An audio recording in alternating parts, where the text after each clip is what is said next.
ETV live ఆధ్యాత్మిక్ channel ప్రేక్షకులందరికీ కూడా నమస్కారం. మనసా కార్యక్రమానికి సుస్వాగతం. ఈరోజు దివ్యమైన అంశం, గ్రహస్థాన్ని మనం భారంతో కాకుండా బాధ్యతతో ఎలా మెలగాలి అనేది తెలుసుకుందాం. చాలామంది ఈరోజు గృహస్థ వ్యవహారంలో అన్ని బరువు బాధ్యతల్ని చాలా బరువుగా ఫీల్ అవుతూ ఉంటారు. అన్ని సంబంధాల్లో అన్నిటికీ కూడా రుణాల బంధం, అన్ని వ్యవహారిక జీవితంలో మనం బాధ్యతని నిర్వర్తిస్తూ కూడా ఎలా ఈజీగా ఉండగలగాలి, భారంతో కాదు బాధ్యతతో ఎలా మెలగాలి, మరి బాధ్యతలో కూడా మనం ఎన్ని రకాలుగా నిభాయించగలగవచ్చు అనేది మనం తెలుసుకుందాం. అయితే ముఖ్యంగా బాధ్యత అంటే చాలామంది నేను ఈ బరువుని మోయలేను, నా వల్ల కాదు అని భయపడి పారిపోతూ ఉంటారు. కానీ ఇది మనం ఎప్పుడైతే ఒక సంబంధ స్నేహపరంగా ఒక రుణానుబంధం అనుసారం ఎప్పుడైతే పరమాత్మ స్నేహాన్ని ఫీల్ అవుతారో, ఆధ్యాత్మికతతో మనం మసులుకోగలుగుతామో బాధ్యత కూడా ఒక బరువుగా అనిపించదు. మనం చాలా సంతోషంగా దాన్ని ఎలా నిభాయించగలుగుతాం.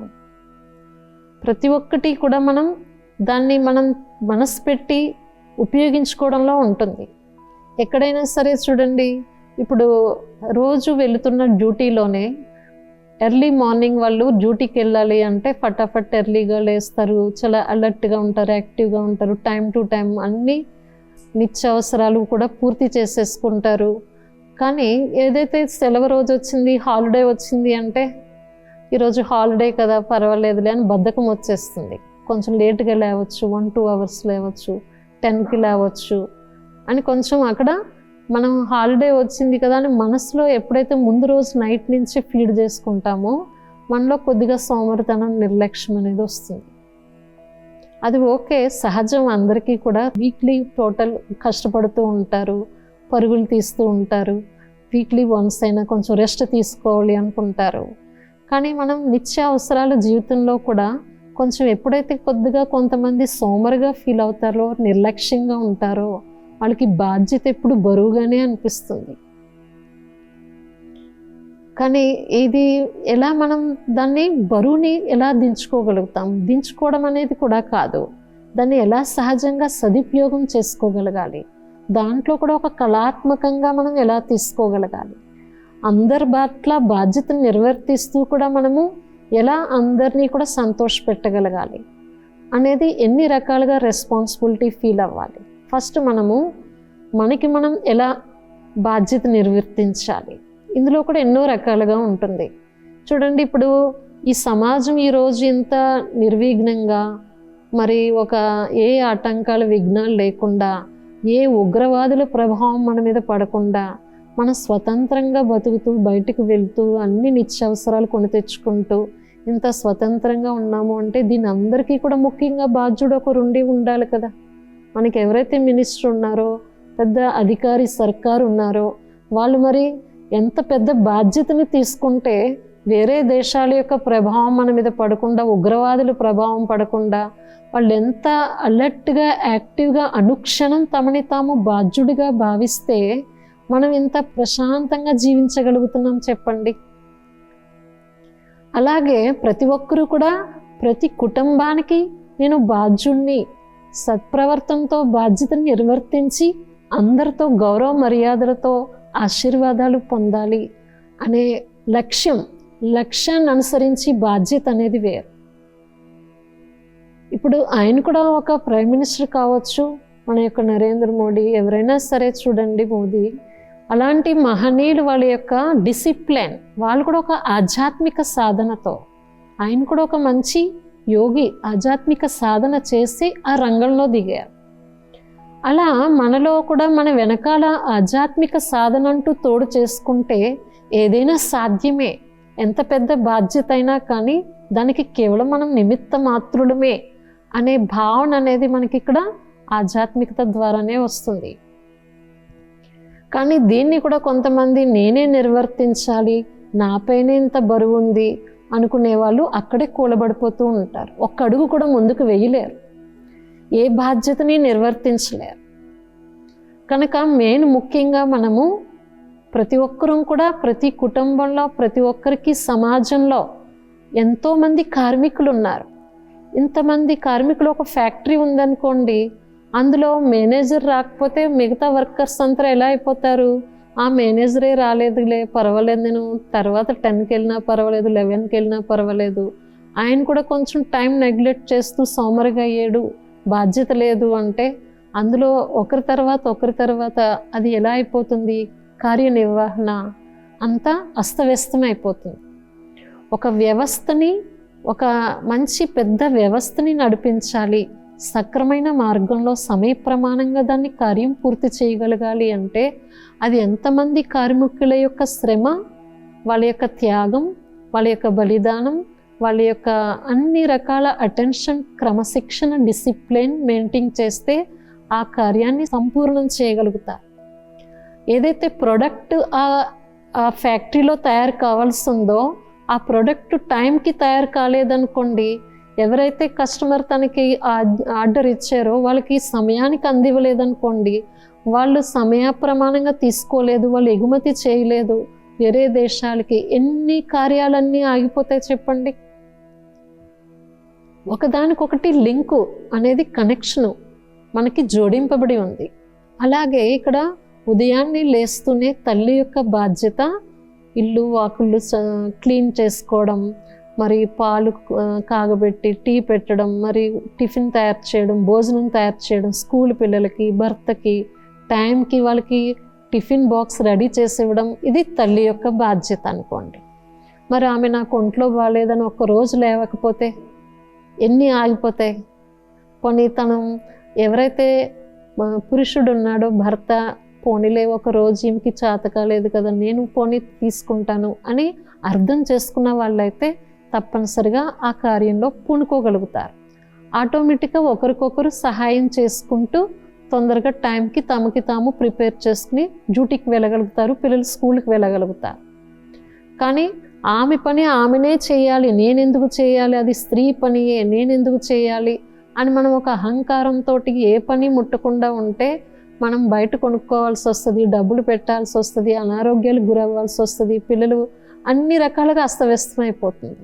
కనుక ఇక్కడ మనము కుటుంబ వ్యవస్థలో ఒక పురుషుడికి మాత్రమే బాధ్యత ఉంది, బయట శ్రమించి సంపాదించుకుని రావడమే కూడు గుడ్డ ఇందులోనే కాదు కదా, దాని వెనకాల మనము ప్రతి ఒక్కరూ కూడా బాధ్యతగా ఫీల్ అవ్వడంలో ఆ కుటుంబ సమేతంగా ఆ వ్యవస్థని చాలా మంచి సక్రమంగా నిర్వర్తించుకోగలుగుతారు. అలా ప్రతి ఒక్కరూ కూడా మనము లక్ష్యాన్ని అనుసరించి, ఇప్పుడు పిల్లలు కూడా బాధ్యత అంటే నా తల్లిదండ్రులు చదివిస్తున్నారు, ఏదో స్కూల్కి వెళ్ళి వచ్చేస్తున్నాను అంతవరకునే అనుకుంటే, వాళ్ళకు ఒక లక్ష్యం లేకపోతే, వాళ్ళ బాధ్యత అంటూ ఫీల్ కాకపోతే, రెస్పాన్సిబిలిటీ చదువు విషయంలో వాళ్ళు భవిష్యత్తులో పెద్దగా అయ్యాక ఏం సాధిస్తారంటారు? కనుక మనం ఎలా బాధ్యత నిర్వర్తించాలి అనేది ఫస్ట్ మన లక్ష్యాన్ని అనుసరించేది అనేది ఒకటి పాయింట్. తర్వాత లక్ష్యం ఏంటి, మనం భవిష్యత్తు ఎలా తయారు చేసుకోవాలి అనేది మనం ఆ ప్రతిరూపాన్ని ప్రతిరోజు మనం ఎదురుగా చూడాలి. నా టార్గెట్ ఇది, నా లక్ష్యం ఇది, ఈ రకంగా నేను తయారవ్వాలి అంటే నేను రోజంతట్లో అలాంటి లక్షణాలు ఎంతవరకు తెచ్చుకోగలుగుతున్నాను? నేను ఒక మంచి అమెరికాలో ఇంజనీర్గా చూడాలనుకుంటున్నాం, అది ప్రతిరోజు మనం ఇమేజ్ చూసుకోవడమే కాకుండా వాళ్ళకి ఆ లక్షణాలను ఎలా తీసుకురావాలి అనే దినచర్య వాళ్ళకి సిస్టమేటిక్. చూడండి, ఒక చిన్న చీమలోనే క్రమశిక్షణ, డిసిప్లిన్ మనం చూస్తూ ఉంటాం. అంత చిన్న చీమలో కూడా వాటి యొక్క క్రమశిక్షణ ఎలా ఉంటుంది? అలా వాళ్ళకి పిల్లల్లో కూడా చిన్నప్పటి నుంచే ఒక క్రమశిక్షణ అంటూ అలవాటు చేస్తే మీ బాధ్యతల్లో తప్పనిసరిగా వాళ్ళు చేయూతనిచ్చి సహయోగిగా అయ్యే అవకాశం ఉంటుంది. చిన్న వయసు నుంచే వాళ్ళు చదువుకునే సమయంలోనే వాళ్ళకి బుద్ధిలో లక్ష్యం మెదులుతూ ఉంటుంది.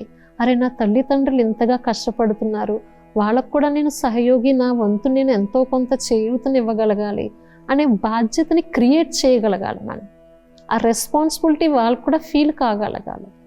బట్ ఎప్పుడు వాళ్ళకి అన్ని రకాల ఫెసిలిటీస్ ఇస్తూ వాళ్ళ కష్టం ఏదో తెలియకుండా, వాళ్ళకి అసలు పద్ధతి ఏంటో తెలియకుండా మొత్తం మనం చాలా లైఫ్లో మనం కష్టపడ్డాం, వాళ్ళకి కష్టం తెలియొద్దు అని అంతగా ఫెసిలిటీస్ ఇస్తూ ఉంటే మన చేతికి రారు, వాళ్ళకి భవిష్యత్తులో బాధ్యత లేకుండా అయిపోతూ ఉంటారు.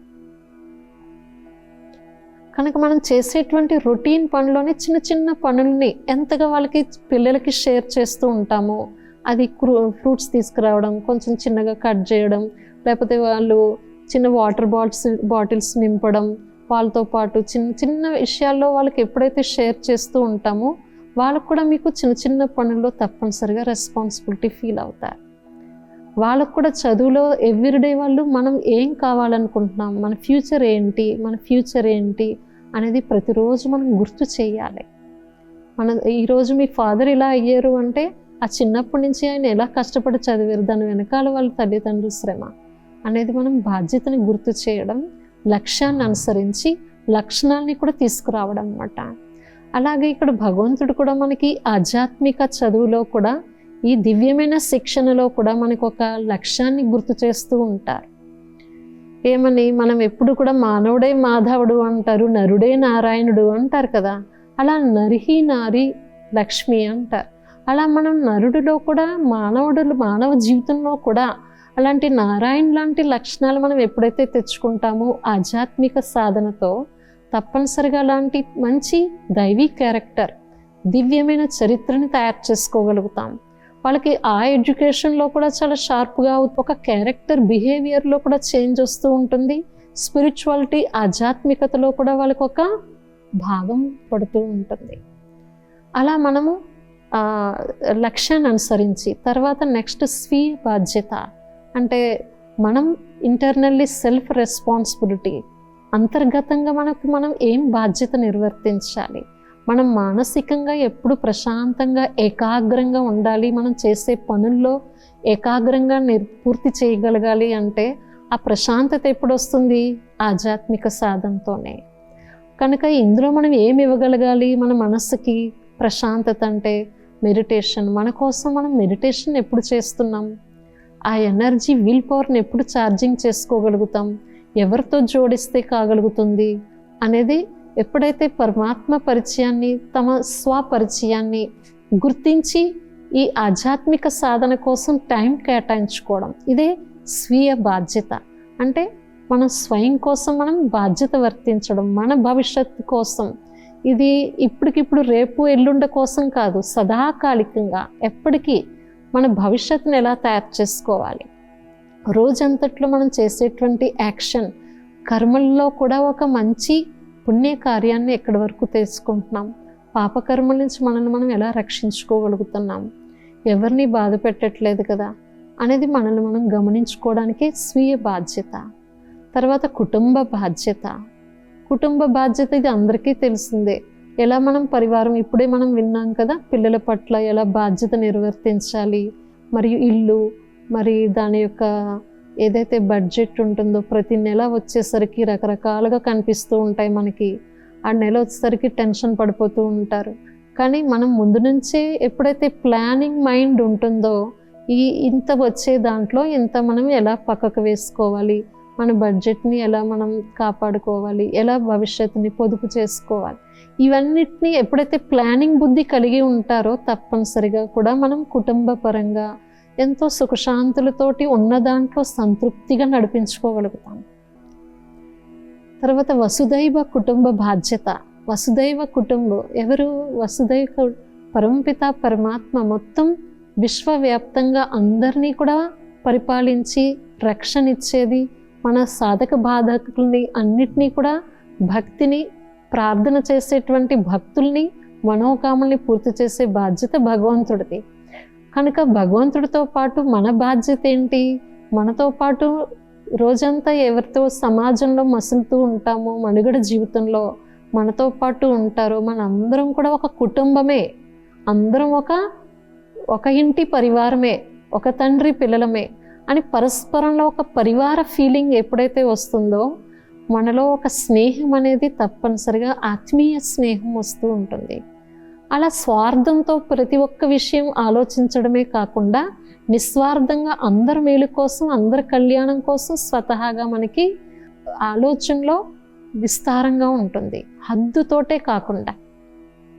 అలా వసుదైవ కుటుంబ బాధ్యత, తిరిగి శారీరక బాధ్యత.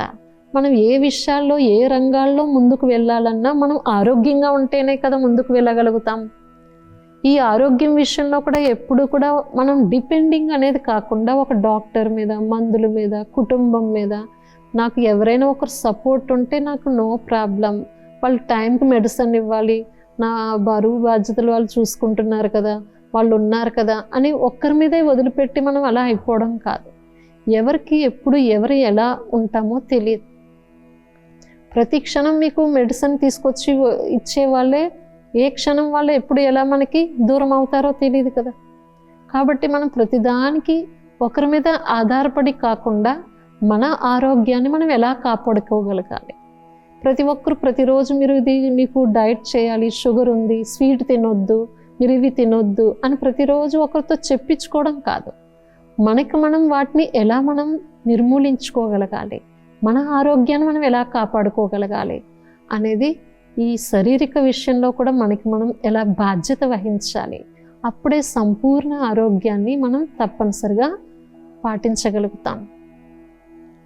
తర్వాత పరమాత్మ పట్ల బాధ్యత. ఈశ్వరుడు అంటూ మనం ఇన్ని రకాలుగా ఒక పరివర్తన కార్యం అంటూ చేస్తున్నారు. ఇందులో మనం కూడా అందులో ఎలా సహయోగిగా అవ్వాలి. మన అంగుళి యొక్క సహయోగం, మనల్ని మనం మార్చుకోవడమే మన పట్ల మనం ఒక బాధ్యతని నిర్వర్తించడం, పరమాత్మ కార్యంలో మనం బాధ్యతనివ్వడం. అలా ఈరోజు మనం ఎన్నో రకాల విషయాల్లో ఎప్పుడైతే ఒక్కొక్కటి నిర్వర్తిస్తూ ఉంటామో మనలో ఒక సోమరితనం, నిర్లక్ష్యం, భారం అనేది అనిపించదు. కొన్నిసార్లు ఆ బరువు మనం వేసుకోవడానికి ఉదాహరణ నాకు ఏం గుర్తొస్తుందంటే, ఒక వ్యక్తి మనం ఏం చేస్తారు, చాకలివాడు ఎప్పుడు కూడా ఆ చాకలి మూటని అంతా గాడిద మీద వేసి తీసుకువెళ్తాడు కదా. అయితే పాపం ఆ వ్యక్తి గాడిద ఎందుకు పోయాలి, గాడిద మీద పాపం అంత బరువు ఎందుకు అని గాడిదతో సహా తన నెత్తి మీద పెట్టుకుని మోసుకుని వెళ్తున్నాడట. అంటే మరి అక్కడ వ్యక్తి యొక్క ఆలోచన, బుద్ధి, ఆధ్యాత్మికత ఎక్కడ ఏమంటారు, ఆ మనోవికాసం ఏమైపోతుంది. అలా భగవంతుడు వచ్చి మీ బరువు బాధ్యతలంతా నాకు అప్పచెప్పండి, మీరు నిశ్చింతగా ఉండండి అని చెబితే భగవంతుడికి ఎందుకులే ఈ బాధ్యతలన్నీ మనం నెత్తి మీద మోస్తూ ఉన్నాం. అలాగే ఒక బండిలో వ్యక్తి పోతూ ఉంటుంటే తను చాలా బరువుని మోసుకుంటూ వెళ్తుంటే పాపం జాలి అనిపించి, రండి మీరు బండిలో కూర్చోండి, ఆ బరువుని మోస్తున్నారు కదా అని గుర్తు చేస్తే ఆ వ్యక్తి బండిలో కూర్చుని కూడా బరువు నెత్తి మీద పెట్టుకునే కూర్చున్నాడట. అంత అవేర్నెస్, జాగృతి అనేది రావట్లేదు అన్నమాట. వ్యక్తిగతంగా భగవంతుడు వచ్చి మనకి ఎన్నో రకాలుగా ఆధ్యాత్మికత సాధనతో ఇషారా ఇస్తున్నారు. మీరు గృహస్థాన్ని ఒక బరువుగా మీరు ఫీల్ అవ్వకండి, దాని ఒక బాధ్యత, కిరీటంగా ఫీల్ అవ్వండి అంటున్నారు. కిరీటం పెడితే ఎవరైనా వద్దంటారా చెప్పండి? చాలా సంతోషంగా పెట్టించుకుంటారు కదా. అట్లా ఇది మనం ఒక బాధ్యత, కిరీటంగా మనం ఎప్పుడైతే ధరిస్తామో అది ఒక అలంకారంగా తయారవుతుంది. ఇప్పుడు బరువుగా ఫీల్ అయితే ముళ్ళ కిరీటంలా కనిపిస్తుంది మనకి. మరి అలాంటి ముళ్ళ కిరీటం కాదు. ఇక్కడ మనం అందరం ఒక పరివారం, ఒక రుణాల బంధం అనుసారం ఇక్కడ కనెక్ట్ అయ్యాము. ఇక్కడ ప్రతి ఒక్కరు సమాజంలో మనం వసుదైవ కుటుంబం, ఈ విశ్వంలో అందరం కూడా ఒక బాధ్యత అనుసారం ఈ నాటకంలో, ఈ సృష్టి నాటకంలో మనం వచ్చాం. ప్రతి ఒక్కరూ బాధ్యులమే.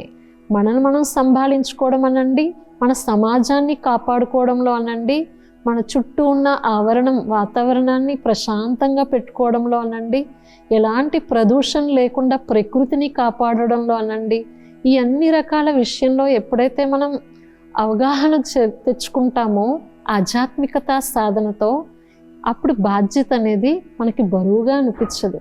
కమలం బురదలోనే ఉంటుంది, ఎంత ఆకర్షణీయంగా కనిపిస్తుంది.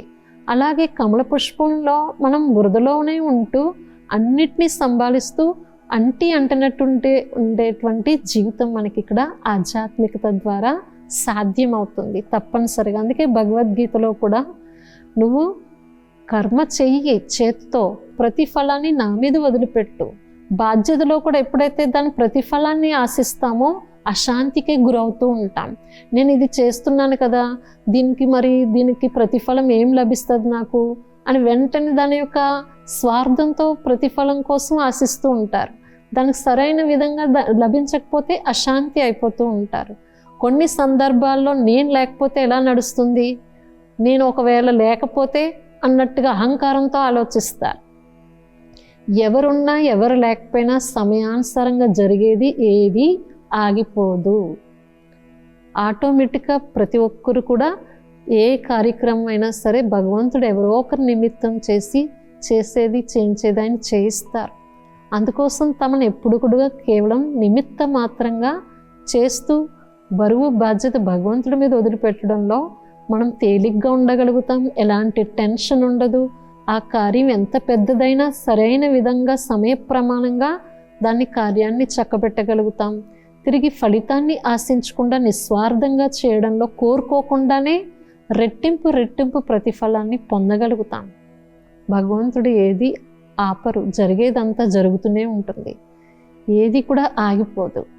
కాకపోతే మనకు అక్కడ ఒక అహంకారం అనేది లేకుండా నిరహంకారత్వంతో కేవలం మనం ఒక నిమిత్త మాత్రులం, నడిపించేది ఆయన అని ఆధ్యాత్మిక చింతనని తోడు చేసుకుంటాము. మన మనసుతో ప్రశాంతంగా, మనం నిశ్చింతగా, మనం సమయ ప్రమాణంగా సక్రమంగా కార్యాన్ని నడిపించగలుగుతాం. ఈరోజు దివ్యమైన అంశం, మనము గృహస్థాన్ని అన్నీ సంభాళిస్తూ బరువుగా భారంగా ఫీల్ అవ్వకుండా బాధ్యతతో ఎలా మెలగాలి అనేది తెలుసుకున్నాము. మరొక దివ్యమైన అంశంతో మీ ముందుకు వస్తాము. ఓం శాంతి.